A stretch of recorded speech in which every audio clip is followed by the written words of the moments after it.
ಸಂವಿಧಾನ ಬರೆದವರ ನ್ಯಾಯದ ಮಗ ನಿಂತವರ ಅಂಬೇಡ್ಕರ್ ಕಾರ್ಯವನ್ನ ಮಾಡಿದಂತ ನಾಯಕರೇ ಬೆಂದಿದಂತ ಕಾರ್ಯವನ್ನ ಮಾಡಿದಂತ ಇದಿದೋ ನಮ್ಮ ನಿಮಗೆ ವಂದನೆ ಜಗಜೀವನ ರಾಮ್ ನಿಮಗೆ ವಂದನೆ.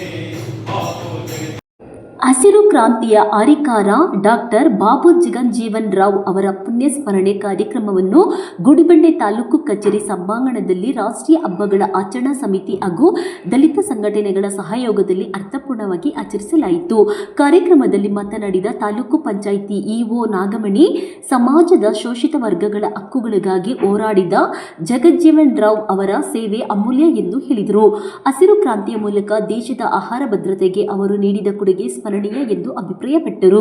ಈ ವೇಳೆ ಗಣ್ಯರು ಹಾಗೂ ದಲಿತ ಮುಖಂಡರು ಡಾಕ್ಟರ್ ಬಾಬು ಜಗಜೀವನ್ ರಾವ್ ಅವರ ಭಾವಚಿತ್ರಕ್ಕೆ ಪುಷ್ಪಾರ್ಚನೆ ಸಲ್ಲಿಸಿ ಗೌರವ ಅರ್ಪಿಸಿದರು.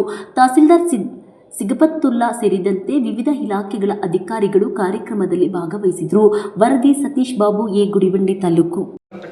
ನಾವೆಲ್ಲರೂ ಕೂಡ ನೋಡಿದ್ದೇವೆ. ಆದರೆ ಇಂಥವ್ರಿಗೆ ಯಾಕೆ ನಾವಿವತ್ತು ಸ್ಮರಿಸ್ತಕ್ಕಂಥ ಕಾರ್ಯಕ್ರಮ, ಅದು ಸರ್ಕಾರದ ಮಟ್ಟದಲ್ಲಿ ಅವರನ್ನ ಗುರುತಿಸಿ ಕಾರ್ಯಕ್ರಮ ಮಾಡುತ್ತೆ ಅಂತ ಹೇಳಿದ್ರೆ, ಈ ದೇಶಕ್ಕಾಗಿ, ಈ ಜಗತ್ತಿಗಾಗಿ ಮಾಡಿರ್ತಕ್ಕಂಥ ಸಾಧನೆಗಳು ಮತ್ತು ತ್ಯಾಗ ಬಲಿದಾನ ಇದೆಯಲ್ಲ, ಇವೆಲ್ಲವನ್ನೂ ಕೂಡ ಇವತ್ತು ನಾವು ಸ್ಮರಿಸಬೇಕಾಗಿದೆ. ಅಷ್ಟಿಷ್ಟು ತ್ಯಾಗ ಬಲಿದಾನವನ್ನು ಮಾಡಿಲ್ಲ ಅವರು. ಇಡೀ ಜೀವನವನ್ನೇ ಮುಡಿಪಿಟ್ಟು ಈ ಸಮಾಜವನ್ನು ಕಟ್ಟಿದ್ದಾರೆ, ಈ ದೇಶವನ್ನು ಕಟ್ಟಿದ್ದಾರೆ.